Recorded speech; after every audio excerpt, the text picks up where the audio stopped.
Dire team ban.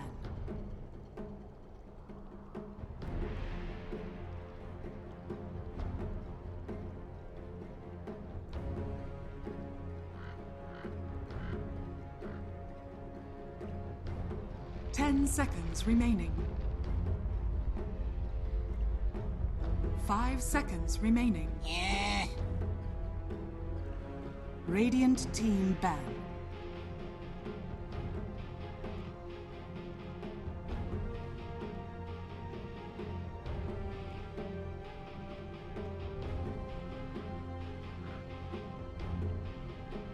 Ten seconds remaining.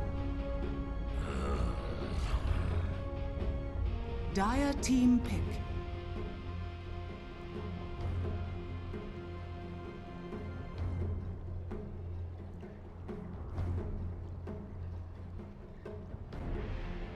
Riki. Radiant team pick.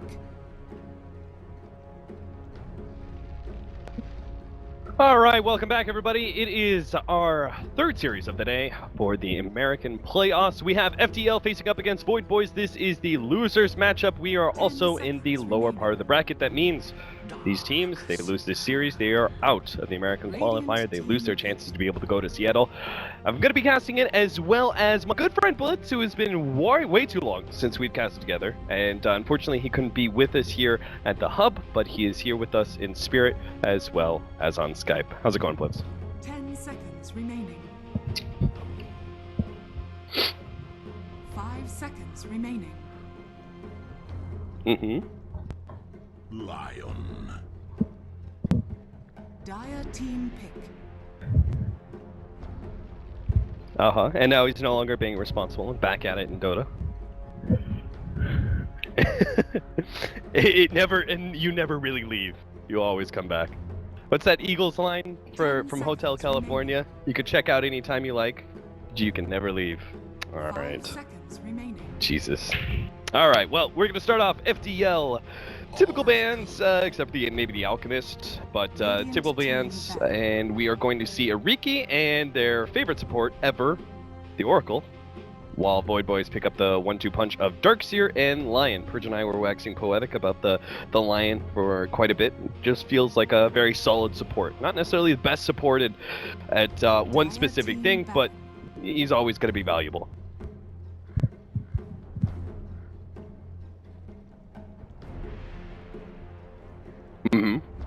Yeah. He's not very pointed when it comes to his strategy, and that it's okay, right? Because that makes him an okay opening support hero, because he doesn't really point your strategy in one direction. Radiant team ban. Yeah.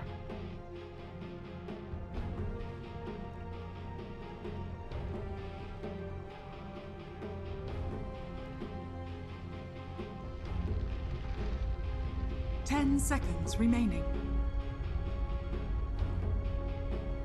5 seconds remaining. Reserve time.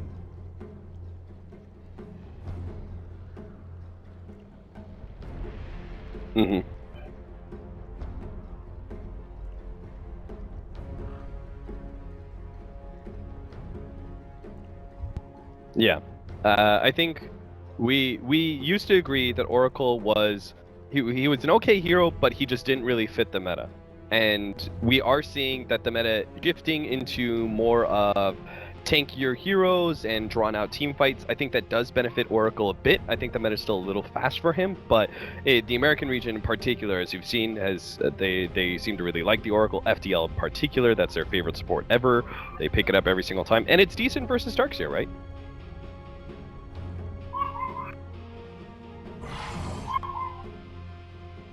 Dire team ban. We use the word tempo a lot. Yeah.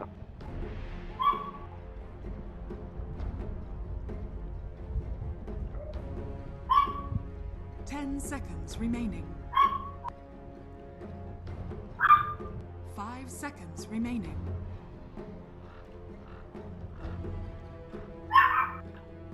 Reserve time. Right.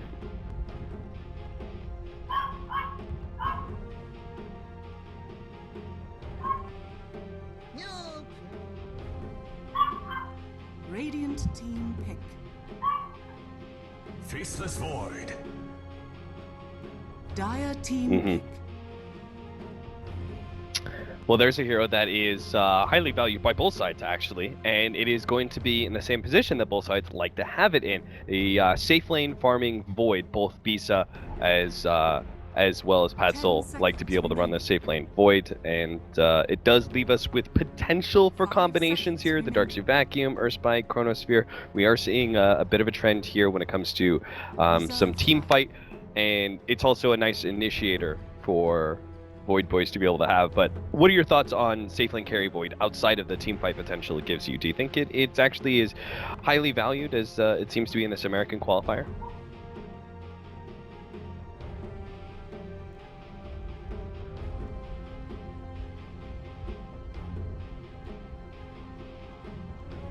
It's unlikely to die, right? It's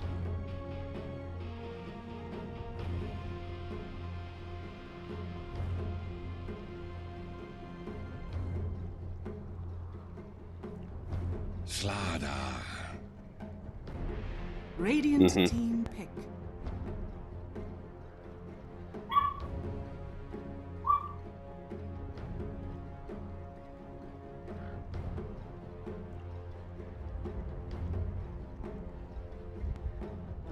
Seconds remaining.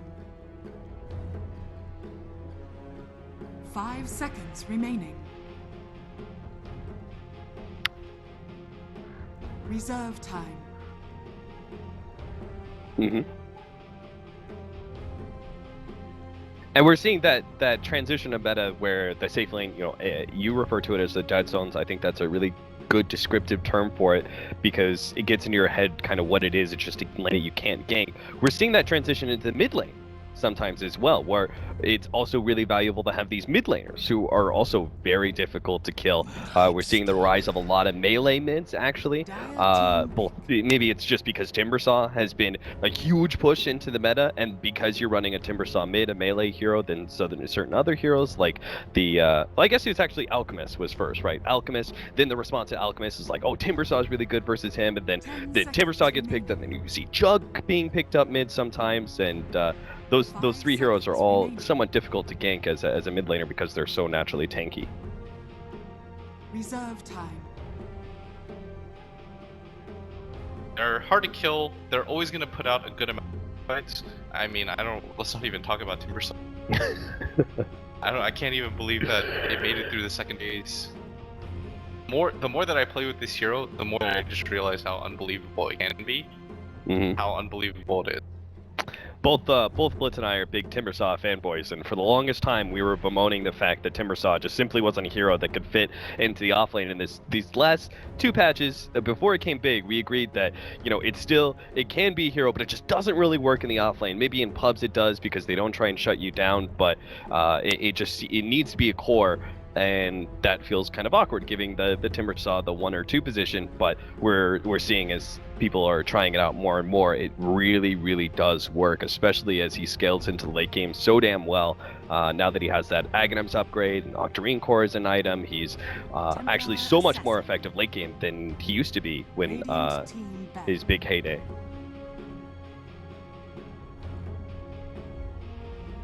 There's no pickup of the hero in this game, but I think when it does happen... Oh, sorry. Real quick. I'm getting messages from people that they can't hear you in Dota TV. Can you talk a little bit for me real quick? Hello? Okay, you're not going through my mic, so go ahead and just turn on your in-game. Is it just voice chat team open mic? Yeah. Open mic threshold is at 0%? Yeah, and just make sure the little bubble pops up. Okay, the little bubble has popped up. Alright, that means people should be able to hear you. So sorry for those of you guys watching in Dota TV, you now have all the excellent Blitz analysis for you that's available. Yeah, sorry, we didn't communicate that. New setup for both of us.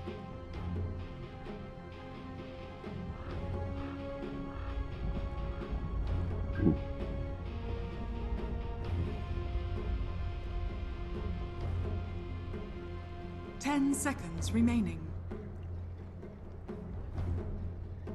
5 seconds remaining. Yeah.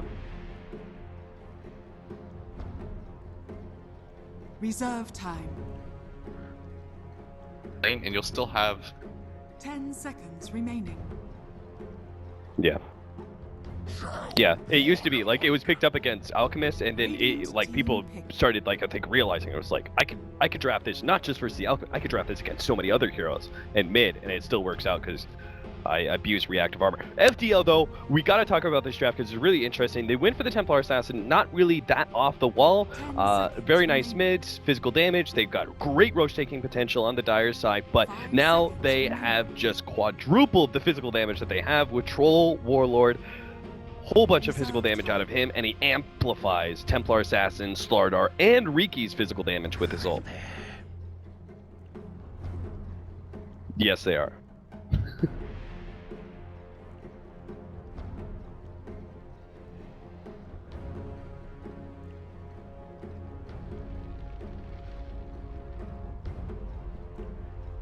Mm-hmm.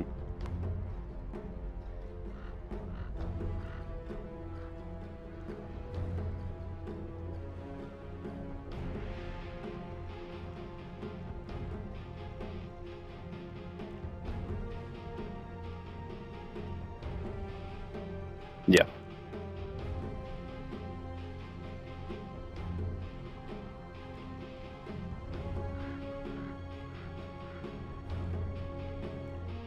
Ten seconds Mm-hmm. remaining. 5 seconds remaining. this game comes down to, for me, basically the Faceless Void and the Slardar post-laning phase. Like, these two heroes have a lot of burden on them. Have you participated in the new predictions? No. All right. Well, Do I have to own a compendium for that? Oh, yes, you do. Okay, well, alright. All right. Well, we have a pause. You're gonna do it for me. We're gonna have some fun because sometimes I ignore it, but we've got a pause. Prediction number 1: how long will the game be? You've got less than 30, and then 30 to 37, etc., etc. So you give me a prediction how long the game will be. I don't know, like 40 minutes. All right, 37 to 44 it is. Number of ancient camps stacked by 30 minutes. We've got Templar Assassin. That is definitely a decent number of stacks at the very minimum. Yeah, a lot. 11 to 15. 16 to 20. I would say 11 to 15. All right. Or actually, what's the low number? 6 to 10 and 0 to 5. I'll go with 6 to 10. Okay. Player with the highest total magic or pure damage done to heroes by 10 minutes. Magic or pure? Yeah. So not physical. Not physical damage. Magic or pure? Spellcaster of some sort. I don't think that Lion's gonna get 6 in time, so I'm definitely not going with him. Okay. I will go with... That's pretty tough because even some of the spells that we have, Troll, Slardar, that's physical damage. The only magic damage dealer you have on FDL is the Oracle. Yeah, I'm trying to debate right now I think if it's Oracle... Viper. I'm trying to debate if Oracle does more magic damage than a Lion? Night Stalker or Than a Dark Night Seer. Stalker, yeah. It could be Darkseer. Just because his damage from Ion Shell, he starts from the very beginning. Yeah, I'm gonna go with DS. I was thinking about this for a while, but I think snaking just farms it. Alright, whatever. Darkseer. All right, we're locking just in. lock in. And We're locking last one, will a tower be killed before 10 minutes? Most definitely. Yeah, it's got a troll. Yeah. Troll and TA. Yes. Is that All the right. last one?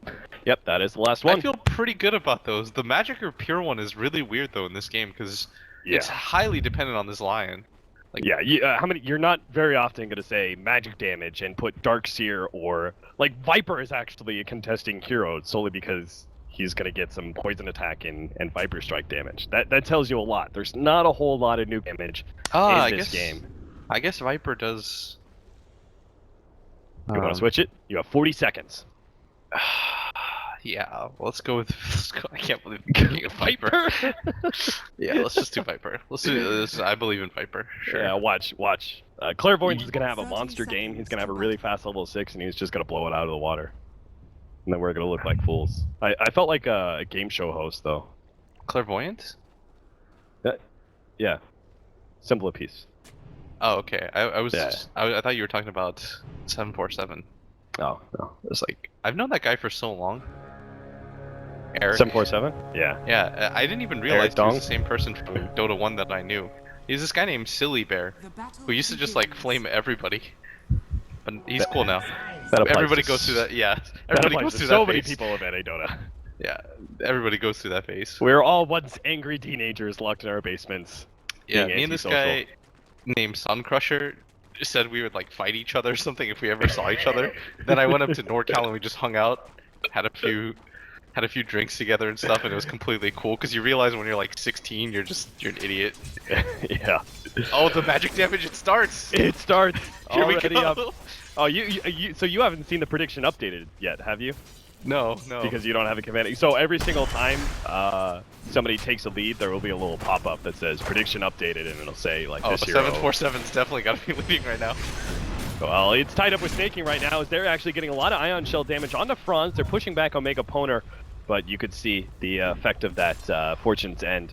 Now, the funny thing is, Oracle hasn't actually been that good of a counter in Darkseer in recent games because the Darkseer's been defaulting into jungle so much, but here we actually are going to see that purge mechanic put into place against the ion shell, against this dual lane of Void Boys. Yeah, I'm surprised that he's on casting it right now, but it is almost out, and he's going to get pushed back anyways. And this is always going to be the strength of Darkseer, guys, is that you constantly shove in lanes that it makes it hard for you to get gone on.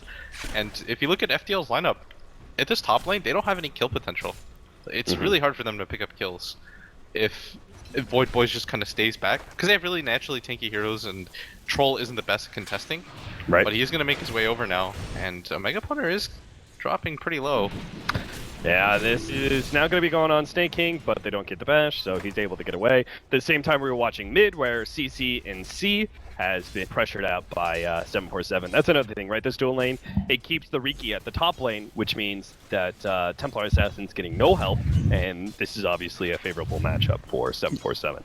I don't think there's a point in helping 747 out early, though. Yeah, that's true. Or going You against rank like a 747. Viper, you're just getting corrosive skin, and There's also no kill potential for the TA early on. yeah. She doesn't have traps. She's just kind of going to get zoned out anyways. You're better served in the other lanes. So Franz is trying to harass up top to make sure that Snake King gets a slow level 3. This is a hard lane for TA no matter what, even if you have somebody help out. Well, that's rough. I just watched MJW. I was like, oh man, look at this giant creep wave that's coming in. And he did pull all the melee creeps, unfortunately. All 3, and now a 4th range creep are getting pulled to the hard camps. So, but he's doing all right for himself in the off lane, considering he's left alone. CCNC, again, low and almost taken out by 747. He desperately needs some regen being brought to him, and he's going to be zoned down for the next 30 seconds at bare minimum. Wait, where'd that courier die? That's a very good question. That would be in the mid lane. Somehow Viper got it killed as he was bringing himself Ring of Bacillus. That should definitely not happen. No, that definitely should not. Yeah, that's a mistake. Just because. Sideblade still affect the courier? Yeah, they Yeah. should hit. So that But- was maybe it. Mega Poner, he pops dust, try and reveal and slow down the Riki, but looks like a Mega Poner is going to be going down, especially with the bash. That'll be the first blood on Stan King, and Snake King, who used his surge to be able to help out and try and save the Night Stalker, is now in serious trouble as he doesn't have an escape, and Stan King is able to pick up the double kill. FDL finally get and win their tri-lane against the dual lane, making it all worth it for the Riki and the Oracle. Yeah, it's very good for them to make that move. I am a little surprised that Void Boys decided to contest that lane as hard as they did. I felt like there was a time period where the Night Stalker simply just leaves and you rotate down to the jungle. And the Darkseer is okay with that kind of trade of having 3 heroes up there. Then when the Riki shows mid, you can go back into the lane and contest. But making that decision to constantly stay in the lane doesn't pay off. And it shouldn't. You have 3 heroes that eventually we're gonna. Oh, they're pick gonna up some their measures. Viper. That is big. Viper.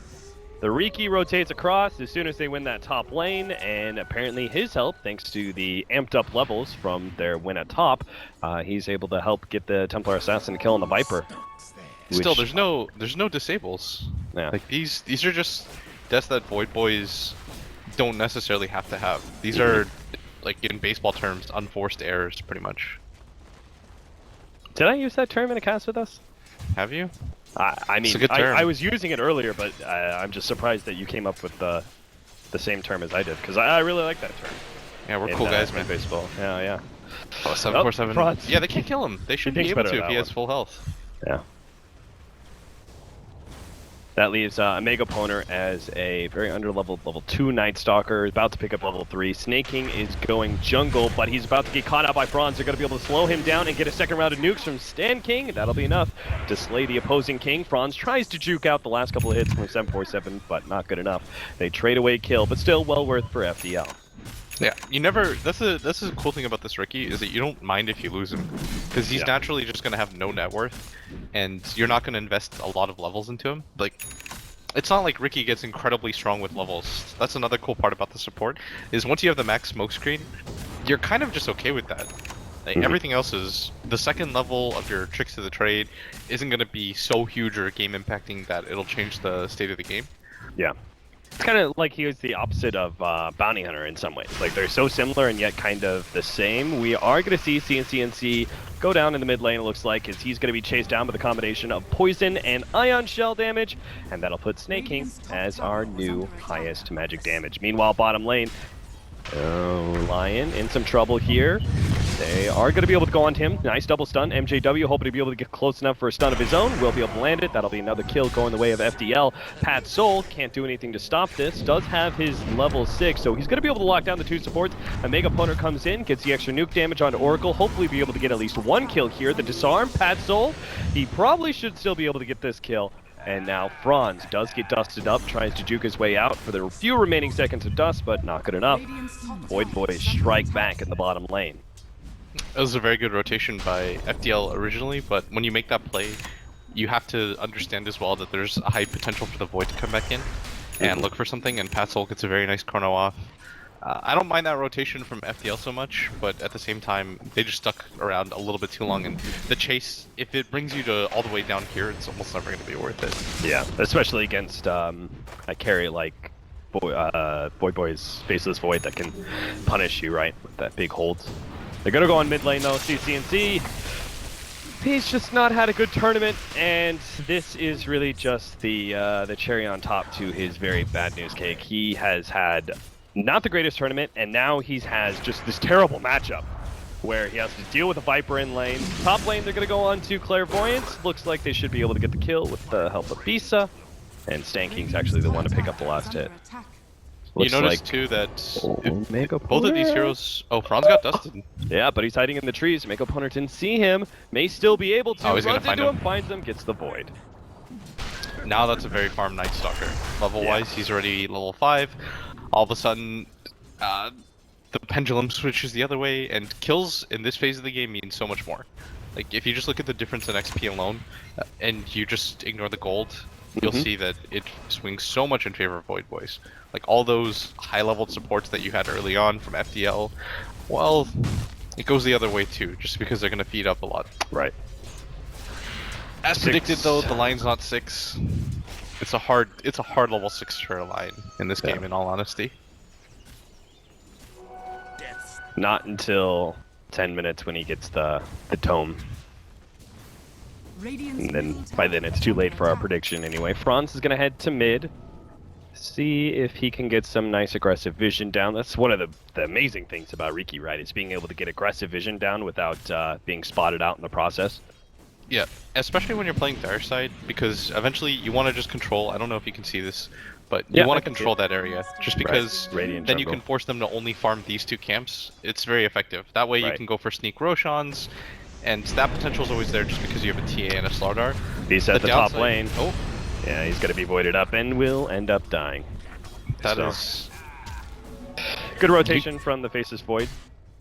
You notice that Void Boys makes this rotation first, but I was just about to say, you want to force whatever heroes out of the safe lane as soon as you possibly can. That's part of what's the advantage of having this Faceless Void over the Troll is going to be, is that Troll should just naturally farm a little bit faster, but Faceless Void can always make these rotations when he has Chrono up. And he understands that, like, this 7 to 9 minute mark is very dangerous being in the bottom lane, just because this is what Dire do to Radiant? You're gonna invade this jungle area, get control of it, ward it up like crazy, so it's not even safe to farm these camps at all. You don't want to just be stuck farming these 2 camps. It's better as Radiant to mirror whatever Dire does, rather than just straight up contesting. Because this tower, in the long run of the game, means absolutely nothing. Now, Clairvoyance is actually stuck around at this bottom. Oh my god, he managed to get the 3-man stun! 747 underneath the smoke cloud, though, is going to take a lot of physical damage, but he's a tanky sucker, and that's why FDL just have to go for the TPs away. Unfortunately, Claire used both of his disables, so nothing to be able to stop there. I was going to ask you, like, what did you think? Because, you know, we talk about leaving the lane, we talk about, you know, leaving your safe lane and moving out.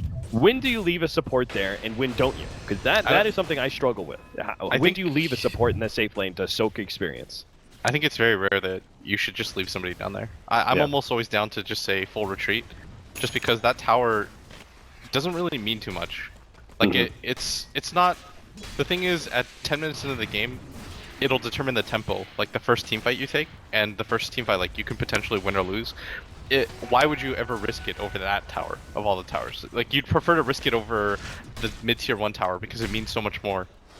And 747 is gonna get gone on. There's gonna be This is what we're here. talking about.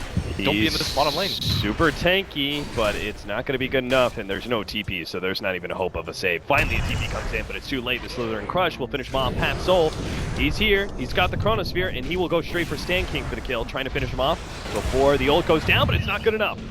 The ults and a potential save now with the heal.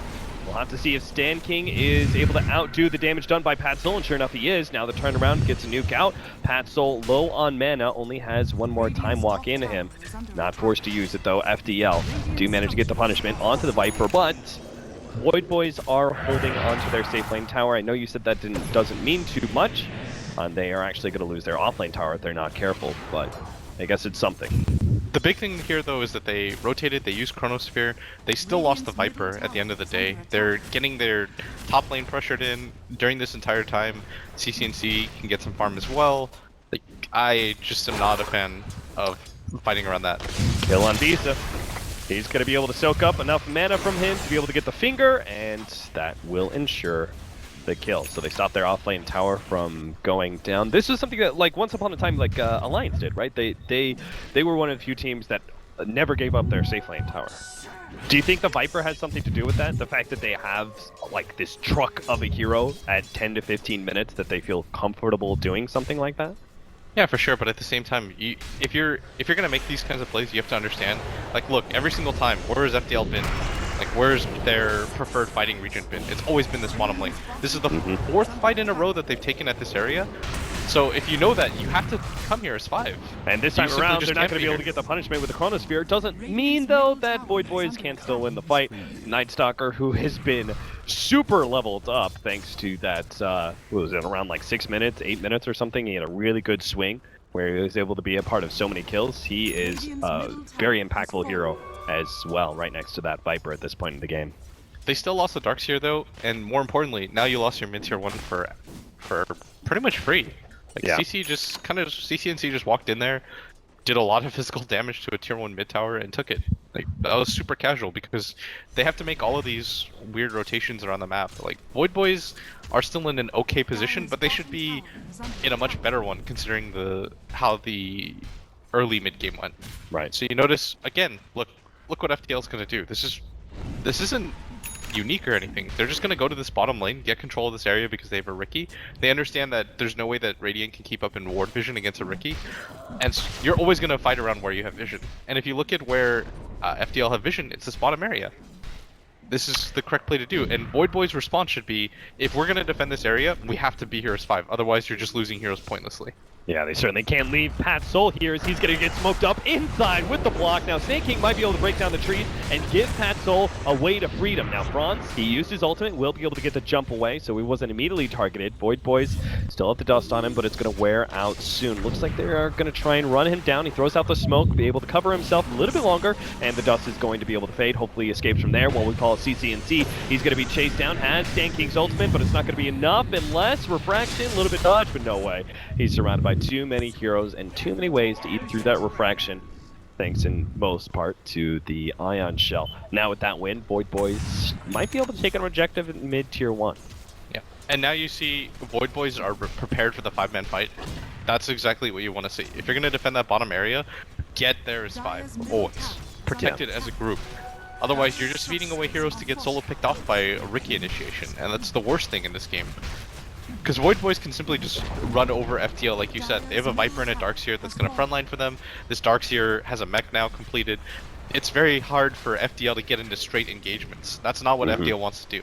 FDL wants to look for these mini pick-off on core heroes, go for a free Roshan at 15 minutes into the game, then start to tempo set. Because they need the Roshan to get into these fights, because they simply only have this one primary mode of initiation. So when you have something like that, it's very... The objective has to be clear for Void Boys. 5-man like crazy. Make it so that Franz can't do anything in these engagements. Franz is currently watching Pisa being gone on. He's going to throw down the static storm, or the cloud, to make sure that Clairvoyance isn't able to get the follow-up disables, and they will save their troll. And that'll leave MJW free to farm the bottom lane. You are correct, though. Void Boys doing a lot of 5-manning right now. Still looking for the fight. Still have their Chronosphere as well. And let's talk about the Battle Fury, because that is something about Faceless Void carry, is that there are 2 different major builds you can go for, and now apparently a 3rd with the B Fury. What's the point of this? As opposed to Vanguard Radiance, as opposed to the Diffusal Blade Manta build. It's kind of just like a single core Void, that's why. 747 can help out, so it's kind of a dual core, but... And this is a very good trade for FDL, because like we talked about, they desperately need this Roshan. And when you flash 5 heroes up at top, this is just what's going to happen, but... I do like the Battle Fury just because he's going to continue to scale. Right. And he needs to. This is a game that could potentially go on later, just because FDL has very easy ways to do Roshan. And that's pretty scary for Void Boys. Yeah, Void Boys, you would say they missed out on the first Roshan, but the second Roshan they definitely can't give up, right? They've got to be the ones controlling the map, taking the tier 1 and tier 2 of bottom lane, limiting the control of FDL. Jump forward, Patzel is going to be able to get the Chronosphere with the Ion Shell, quickly eating through that refraction, pull back with the vacuum, and CC is dead and may end up dying a second time here. He's going to come back straight into the wall there with the double Ion Shell, very quickly eating through his HP. The turnaround though, Stanking is going to be able to provide the save. They turn on to Stanking, almost popping him, and with the Riki they will be able to do so. Patzel has to jump himself away, and FDL, they not only get the save, but the turnaround kill on Snaking, and now they're going to go for that tier 1, which surely Void Boys will not contest this time. No, there's absolutely no way. We have to start getting out already. Still, it's a very good pop of the Aegis. That's never how you want to use an Aegis just for tier 1. You want to use it to instill fear. It's kind of like the Tidehunter effect or the Enigma effect. Right. You know, when they just simply having Black Hole or Ravage will scare the enemy team when they're behind. Having an Aegis will do almost the exact same thing, but FDL doing the smart thing here, going for 2 towers, but goodbye, Franz. Wrong part of town, my friends. He gets instantly popped by the Finger of Death. And now, like, I pointed to, 5 minutes from now, because I thought FDL were going to be able to hold on to the Aegis, and as you said, it was going to be that fear, that kind of fear factor where Void Boys couldn't aggressively take control because they'd be fighting into an Aegis. Now that's gone. Do you think this is now where they start maybe aggressively 5-manning towards bottom and mid? They start going for some towers? Do you think they still need some time to farm? I think Void Boys is in a good position to just take fights right now. Okay. Like, their Darkseer has the items that he's going to want to have. You just kind of need him to be a tanky beast. Like, right now, the annoying thing for FDL is that all 3 of the cores from Void Boys, as long as they all don't get Slithering crushed, are going to be incredibly hard to take down. You've got this Patzel who's got Time Walk and a Blink Dagger now, so he's going to be sitting in the back. This Viper has 1600 HP and max corrosive skin. Darkseer has a mech, a lot of HP on him as well. So for FDL, you have to look for these mini engagements using your Slardar Blink Dagger, and probably one of your primary cores for DPS. Most likely it's going to just be this Templar Assassin, because it looks like they're just allowing Bisa to farm in this game. Troll ultimate going down while he farms away. FDL keeping the map relatively split. They're trying to keep the bottom lane well pushed out. They actually no Ancient stack, surprisingly enough, happening despite having a TA on Dire side. Yeah, the reason why I placed that number kind of low is just because if you think about it this way, if Void Boys is ahead, neither team will stack. Right. Like, neither team really cares about it. Void Boys don't really care about it. FDL can't. Because when you're behind in a game, oh, they're going to pick off a Mega Opponent. Yeah, he's done for. They pop the Troll Ultimate, and that is very good with Riki, too. If we actually see some progression in items, that will be a dangerous duo. Yeah. But for Dire, these are the only 2 camps, if you're behind, that you can farm. Right. So if Radiant just get like 1 ward over here or 1 ward over here, the game becomes really hard for them to stack. And Void Boys don't really care about stacks because it slows down the pace of the game. The reason why I asked you to go lower than the original like stupidly high amount that we had was just because of that reason alone. You thought Void Boys was going to take control, and yeah, but I did think they would have gone for the stacks like using the Riki. Yeah, but they haven't at all. Did we lose our first one, by the way? Snake King was number 1. When it came to magic damage, that was Stan King on the Oracle. Oh, yeah, so close. Yeah, Oracle did a lot. I have no idea. I mean, he didn't even do that much. 2,000 magic damage by 10 minutes. That's very low. That's very low, but very we already kind of went over that. We're wrong about the stack by 30 minutes, so we still have 10 more minutes, but there's only been 1 stack so far. Alright, we lost. Yeah, we definitely lost. And the game, 37 minutes to 44, so still a chance to be able to win at That's least the one. one cap. That's the important. I'm all in on that one. Hey, whoa, we got will a tower be killed before 10 minutes? We definitely got that one. Oh, we're good. nice, nice. So Dude, these are guaranteed so 1, random. maybe 2. These are honestly so random. No, they are. They're literally random, I believe. Oh, this is just so people can make fun of us when we get wrong. Well, I like that. I think it was supposed to be for people to have fun watching games, but yeah, that's what it's turned into. Dude, I would just... There's nothing better than... Because it pops up at the end of the game, too. There's nothing better when the game pops up and I just see all red, incorrect. I'm like, thanks, Valve. It's affirmation, man. You know who's the best at this is actually, surprisingly, is like Toby. I see Toby... Oh, bottom. That was so greedy. Now he is very dead for his greed. They should be able to defend this top tier, too, as well. Well, they're defending top, and they're going to go on mid. Void Boy's keeping it really fast pace. Now, he is able to get off his ultimate, but he's still going to be dusted for a little bit longer.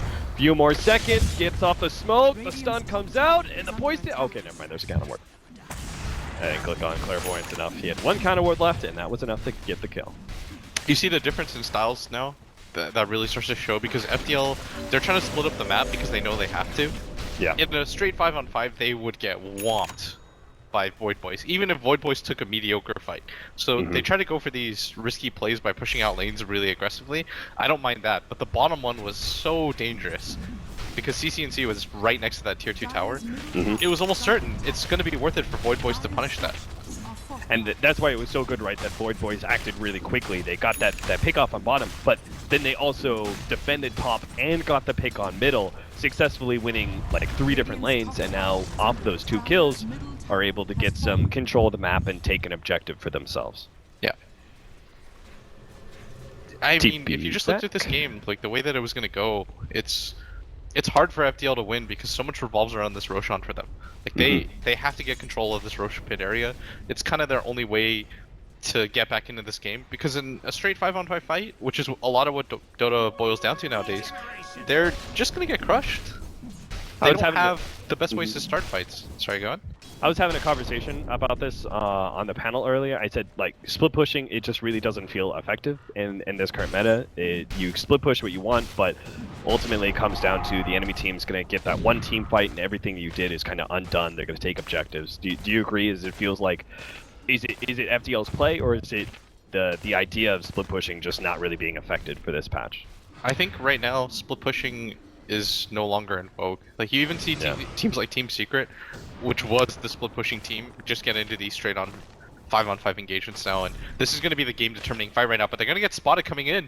And Franz, he's going to be spotted out almost instantly. Pop plus vacuum down the 4-man Chronosphere, and surely this is not the mediocre fight that maybe FDL could have won. We see Void Boys very clearly taking this one. They will be able to get the TP out onto the Templar Assassin, who almost dies inside the fountain, but at least they have one survivor. It looks like 2 as Troll's going to be able to get out. Stan King is not going to be one of those survivors, though. Right outside the Roshan pit, fortunately, or unfortunately rather, oh, check it again! Check it again! Check it again? They see it. Wait, Wait. he's hot, right? Claire? Did he not get in? I think it was in that awkward middle ground. There's like, you know, this middle ground area where, and it's so weird because it's the fastest possible Roshan. So Void Boys are probably like, yeah, it's unlikely to be up right now. They just check in to, you know, just to make sure, and they're like, oh no, not there. I'd feel reasonable in calling game if they took that Roshan. Yeah. Like I would say, I would feel really comfortable in saying the game's over. And I will say that I was kind of okay with FDL's move because at some point you have to take a fight on the side of FDL, and if you look at their items, they had just kind of hit like an okay amount of progression. Yeah. And they were hoping to just find 1 or 2 heroes jungling, but man, that's the ball game. The 4-man Chronosphere, man. Yeah. Well, like Defending defending this this there, Roshan where they now. let Franz come a little deeper. They get the vacuum. All set up into the big time chrono. And now Roshan control is going to be even harder. Sure, Void Boys didn't actually get to take a Roshan for themselves, and FDL still have an opportunity to take it, but they're now fighting into an Aghanim Night Stalker. And we all know how big that is around these cliff areas. That clear vision does wonders for control of the Roshan pit. Yeah. Scary thing for the Stasis Void as well is, or scary thing about FTL's lineup is there's no what is the big ability that they're gonna hit to turn things around for them. If you just look at their lineup, so you just have to kind of run your head against the wall and take another fight that even if you know it's unlikely, you just sort of have to do because you have to get control of this Roshan area at all costs. Right. FDL doing something kind of smart. They spoke up. They try and take the Radiant high ground here, and ideally they're able to get the wraparound on Void Boys while they're on the low ground, but that's just not the case. They're in the river now, but FDL kind of giving up on that pursuit. Maybe they gotta wrap back around to their secret shop. Void Boys. I mean, this is the difference, right? Is that Radiant versus Dire. Radiant, in order to get some better control of the Roshan pit, you push out mid, right? As a 5-man, and you just don't, you cut them off from being able to take Roshan. Yeah, somebody has to defend this right now. They're gonna see, they're gonna see Bisa. Night's unfortunately over, which I think it'll force them to wait. I don't think there's any reason to fight while it's daytime for Void Boys. They can just kind of keep control of this area because farm doesn't matter right now. It simply doesn't. Like you'll farm some side camps and stuff like that, and you'll push out lanes. But for the most part, all they're doing right now is gearing up for this 5-on-5 potential fight in the Rosh pit. You be efficient with the time you have, but you don't let that efficiency draw you into a bad fight or a pick-off. And CC, he's keeping the bottom lane pushed. That's the way the Dire side can try and get some control of the Roshan pit, try and force someone back to defend that tier 2 or the top lane, which is currently pushing out because of a hill troll priest. All right. I mean, anything helps, right? Yeah, because that is what you're trying to do. It's actually not enough. Oh, all right. So what's the timer right now? If Void Boys take this Roshan fight, then well, we're certainly not getting the stack. Oh, this is really smart. So what Snake King's gonna do is he's gonna Ion Shell the other creep, walk back to the Roshan pit. He should just start sturging himself over right now. Instead, he's gonna TP, and this is gonna force FDL to have to deal with this top lane, or else. If Void Boys decides to win a fight and then they go for the top lane push, they'll already be in base. Right. And they'll lose no time. And this is going to be a fight that FDL, they're going to lose, but they have to take. Like, there's maybe a 5% chance that they can win this fight, but you have to gamble on that because if you give Void Boys Roshan right now, like you give an Aegis to a Viper, you're going to lose high ground. Probably 2 sets. It's already starting bad. Franz is going to be caught here by a Mega Poner. They turn around, get the stun. They think about going for the bot, but they realize he's too tanky, and that just sets things up again for the vacuum. Here's the Ravage. 3-man stun and everything else coming out from Void Boys. They're going to be able to run down Beast at the big carry of FDL and chase down whoever else they can get. Now Franz is getting... Oh, no, he just ran into some counter vision. They're going to be able to catch him. He's dead. And that just leaves our Templar Assassin in Slardar, who needs Aegis. Void Boys are going to go high ground without it, seeing as they just won the fight. This is... Yeah, you don't care about Aegis right now. You just killed 3 heroes. At worst, what happens right now is that FDL buys back on all 3, and you just go you take the Roshan. Yeah. And then you can go high ground again with Aegis and the enemy team not having buyback. Yeah. This is just strategical win more than anything. Like, this is just getting outdrafted, and it's very hard for FDL to take this fight, but they're going to come in anyways. There's no chrono on the side of Void Boys, so they feel pretty confident, but CC's got to be careful.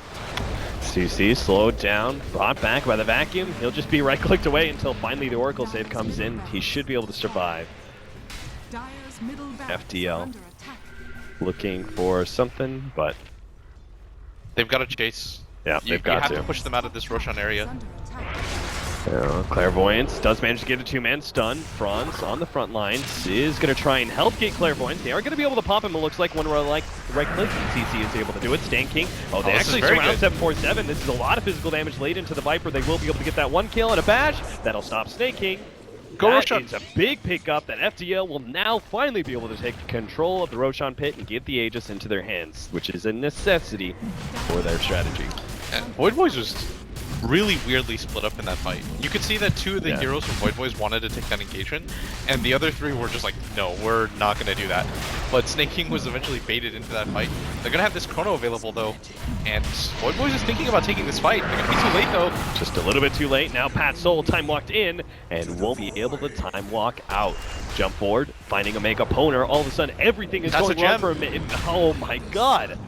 How did this all go so wrong? One fight, and then Void Boys trying to get greedy when they don't need to and contest the Roshan pit, and all of a sudden 5 heroes are dead. FDL have the Aegis, and they're going to take control of this game. That is the beautiful part about Dota, is yes, you know, there was a very good chance that Void Boys was going to win this game, but you can mess up, and Void Boys just got a little bit sloppy and overconfident.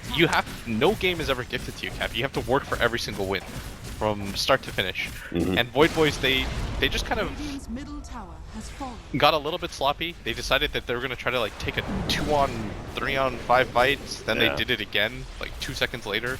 They lost cores all around the map, and they're still in a very good spot, but man, that... Not really sure what to... Yeah, it's gonna get tougher and tougher, right? Because the FDL do have some really good scaling cores with the Troll Warlord. Now he's actually tanking up. If he can actually survive through the Chronosphere, then that's where team fights can start turning the way of FDL. Yep, they They did. actually just got team wiped. That...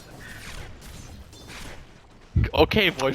Blitz Dota is at a loss of words that this game has turned against him, but That was like Void a Boys- 7k swing of both things. All they had to do, the thing is, I'm even okay with that first loss of 3 heroes, because you can recover. But it's the immediate taking of a 2-on-4 Roche fight with no vision that... Illusion. And they risked the gem. That's the big thing about the Night Stalker. You just cut the effectiveness of this hero in half for no reason. Yeah, they're not going to have another gem for a little while. In fact, 5.5 minutes. And Void Boys So- is... They're afraid now to take a fight. Like, literally 2 minutes ago, they were on top of the world. They're like... But now Visa is right-clicking away their tier 2s, and looks like FTL... Don't tell me. Alright, it looks like half of them maybe wanted to try and go high ground or No, something, guys, but no. don't learn your lessons. Stick together. Yeah. History repeats itself in Dota. Just stick together. Yeah, because if you're FTL, you're just fine with the game stretching out, right? Well, now you are. Like, before you were like... Before Void Boys... you knew there was a very clear advantage for Void Boys, and you had to upset that before they went high ground. But now you're over the hump, right? Where you could just look towards the late game, and that's where you remember- can win this game. Do you remember that movie with Bow Wow where he's just No. he's some like shitter kid and then he becomes like No. a basketball pro? Because he finds the shoes. Yeah, Michael it was Jordan. called Like Mike, right? Yeah. I didn't actually watch it, but I saw the preview. That's what this is? That's what this is. It's like you go to sleep and you're playing basketball against your kid and you're stomping him because he's like 13. Radiant's top Then all of a tower sudden he is finds under these attack. magic shoes. What Radiant's top happened? tower has fallen. That's how ridiculous this is. The premise of this movie is reminding me of this situation. Well, this is why Dota is a beautiful game, right? The comebacks. Dota is a game of mistakes. You gotta close it out. You gotta make sure to stay disciplined in one momentary lapse of concentration, and Void Boys have lost all control. The game that should have been theirs to win. 34 minutes in, 19-15.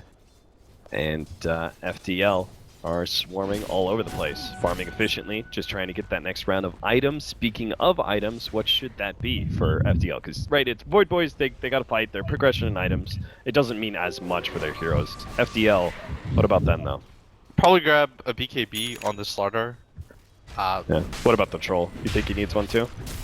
I think he's kind of okay without it. If you need at least 2 of your cores to have BKB though in this game, so that the Oracle has an easy choice, Right. in terms of who he can false promise. Like if only one of your cores does, things become a little bit wonky. And all 3 of these cores want to be face first in a game like this. So you see the Slardar pick one up. I'm perfectly okay with that. If this Troll wants to go for evasion or an AC or something, I'm kind of okay with that decision, or going for the BKB. Either of those make sense. Yeah. And even little old Ricky here scaling.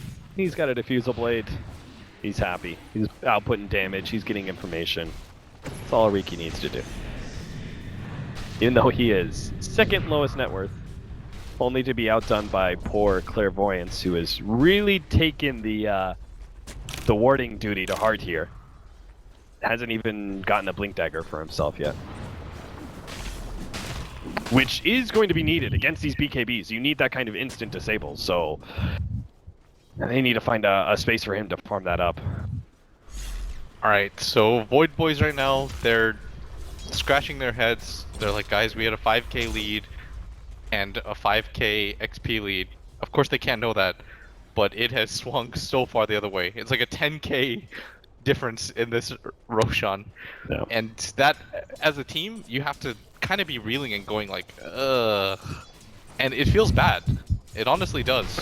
Yeah. So you have to recover though, understand that the team fight is very strong still for Void Boys. Like they're still in a really good spot to take fights around the Chrono. That's not really an issue. They still have a lot of damage on their side. Their Viper's still just a tanky guy. He's got an Assault Curse, a Manta. They've got a mech backing them up as well. Just main issue right now for them lies in the fact that they're not really sure how to take fights anymore. Yeah. Like, there was that confidence before, but now they're afraid that if they lose one fight, they've lost that cushion of being able to lose one fight. That was the one fight that you're able to lose. It's gone. So if you lose this next fight, that could just mean the game because they've got a troll on the other team. So they need to find a way to pick themselves up emotionally and still force this fight and catch FDL, but unfortunately this rush through their jungle is not going to be the one, and partially that's going to be because they lost that gem. The vision of Void Boys is scouting their rotation out. I was just about to say that. It was even bigger that they lost the gem. Because if you can take away vision from FDL, then you can put them into a position where you can go for these chrono setups again, and FDL will have very poor vision. It's very unlikely that they're going to be able to take a straight, like, clean fight. But with the gem going on the side of FDL in the hands of a team that features a Ricky, it's almost impossible for Void Boys to move around the map safely. Because they don't know if they're just being watched right now, Cap. So now they're in a position where they pretty much have to wait for this next gem before they want to get into an engagement. I think that's the better idea rather than going for this headlong fight right now. And you notice too that Void Boys, things are falling apart a little bit. Like Pat Soul now has this plate mail, but they have this AC completed Snake King as a plate mail. So are both of them going to go Shivas? Like Shivas on Faceless Void doesn't sound ideal to me. Of course it's very good on the Dark Is Lotus Orb even good in this game? It removes amp damage, I guess, but I don't think it's worth it. Yeah. Just for that fact alone. You do need armor though, that's the weird part. Like all of these cores need armor more than HP. Yeah. And like it was never supposed to get to this point though, where they had to think about 3rd and 4th and 5th items. Right. Their lineup definitely is not supposed to scale. MJW, he's the one running around with the gem that they stole from Clairvoyance in that nasty fight that turned the game. He is looking to be able to catch them vision, but unfortunately he doesn't have that clear vision that Night Stalker has. So the Roshan vision from Void Boys will stay up. They finally have themselves another gem, so they can start taking some control of this game. But you notice that they waited for the gem. Yeah. Like you said, there's no other facet of fighting. It's not like item progression will help you out right now. Void Boys knows that you take a fight. That's the best possible scenario. And you're seeing, it looks like he's going to go for an MKB. Night Stalker missed chance. It's not bad. All right, this is your opportunity. Void Boys, they can take Roshan for themselves if they can this is get a free the right pickoff? pickoff. If they get the right team fight, they can even just go high ground. But Oh, what? smoke pops, and they actually don't get to see the Riki. The Night Stalker not leading the way well enough. They had to lead with NS there. Yeah. He's got your Ags and your Gem. There's no other hero that should lead those fights like that. That was a freebie. Franz was trajectory was straight at them. Then Franz sees the smoke pop and he's like, "Wait, I'm not dead." Yeah.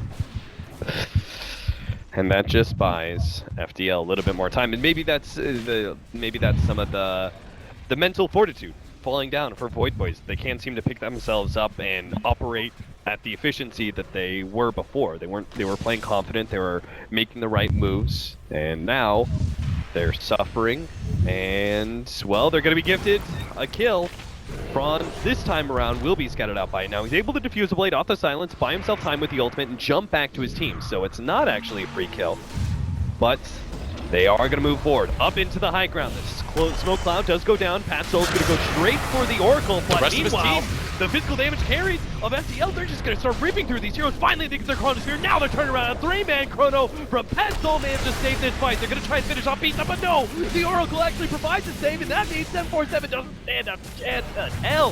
He ends up going down. Snake King with the amp damage. He's also going to fall, and just like that, FDL win the crucial fight that they needed to fully take control of this game. The odds of them winning have just flipped from 5% to now 95%. They're going to take an Aegis for themselves, and Void Boys, they are the ones now praying for a miracle. That you have to stay together with cores. He has to understand the rest of the Void Boys cores, like Viper's a very immobile hero. He's not going to be able to help out, and Darkseer's always going to fight where the majority of the fight's taking place. So the Faceless Void has to stay with the rest of his team, because when he goes on that side mission, I understand what he's trying to do there. He's trying to make it so that the Oracle can't get the False Promise off, but getting that 3-4-man Chrono off, killing 2 heroes, then you can isolate whoever gets False Promised. Right. And just play that kite game. The bigger thing is getting this Slardar out of the way, more than this Oracle. We just talked about how much the Slardar represents for FDL, right? Like, this guy represents all your stun, most of your damage from this Amplify, and like Troll and TA, those are whatever heroes. Like, yeah, they're kind of annoying, but you can kite those heroes and eventually kill them. But the Slardar is going to be your main source of nuisance, and have to stay with the rest of your team. And now Void Boy's in a position where they're going to have to fight against a Troll with Aegis. We talked about it. He doesn't have to go BKB because he's always going to have this False Promise. So he goes to the DPS item instead. He's got an Aegis with the False Promise now. So now one of the other cores from FDL, most likely the Slardar, we just talked about how important he is. Now you're in a position where you're going to potentially have to kill him twice because he's got a cheese as well. Jumps forward, managed to get the stun onto the line, and looks like he's going to try pop it with the help of CC. They get him, now the BKB activated. Chronosphere, they're going to focus on MJW, but there's the False Promise save. MJW still going to be able to get the cheese off and heal himself up completely. Pat Soul, with his Manta, fighting up against CC, will be able to get that kill, and that is a hero without the extra life. So now 4 versus 5. Void Boys continue to start moving forward, seeing if they can pick up some extra kills. That'll be the supports first. MJW turning around. Beats is actually going to come in. They rip through Omega Poner. Now look towards the Clairvoyant stun in the back. The Lion will be able to get himself away. Beast has to focus on whatever's in front of him. That's going to be Pat Soul. He gets a bash. Can he get another one underneath that silence? It doesn't matter. They hold him long enough. He can't get the time walk away. And Beast chases back the Viper while his team goes for Snake King. Snake King locked in. Is going to be purged up. No surge away for him. And seems like Void Boys are going to be losing a lane of Rax. They've only got a buyback on Void, and I'm pretty sure that's not enough from stopping FDL.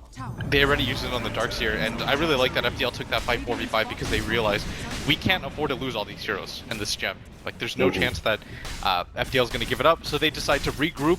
They know that the Chronosphere has already been used. Once again, Pat Soul decides to go for Stan King, who's so happy about that because his Slardar is just wrecking everybody right now. Yeah, you saw the amp damage put on the Night Stalker. Bisa turns, even ranged for him. Night Stalker didn't stand a chance. He ends up going down. They're going to go for 2 lanes of Rax. And Darkseer's just down for too long. The Night Stalker and Lion are about to come back up. 747 starts trying to hit Bisa. Can't even seem to do it though. No damage coming out. FDL will just take the clean escape though. They learn from Void Boys' mistakes. They're going to take the lane of Rax at bottom and just the melee at mid before backing away, making sure no one gets caught.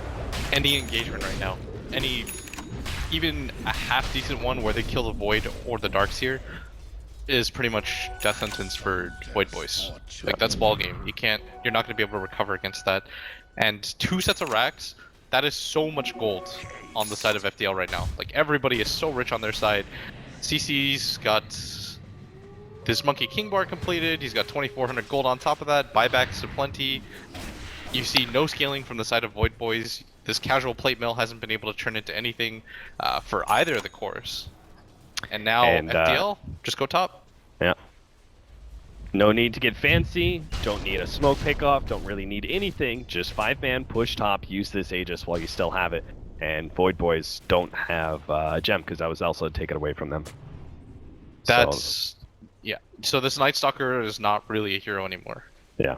Because he's not meant to do anything against these pushes.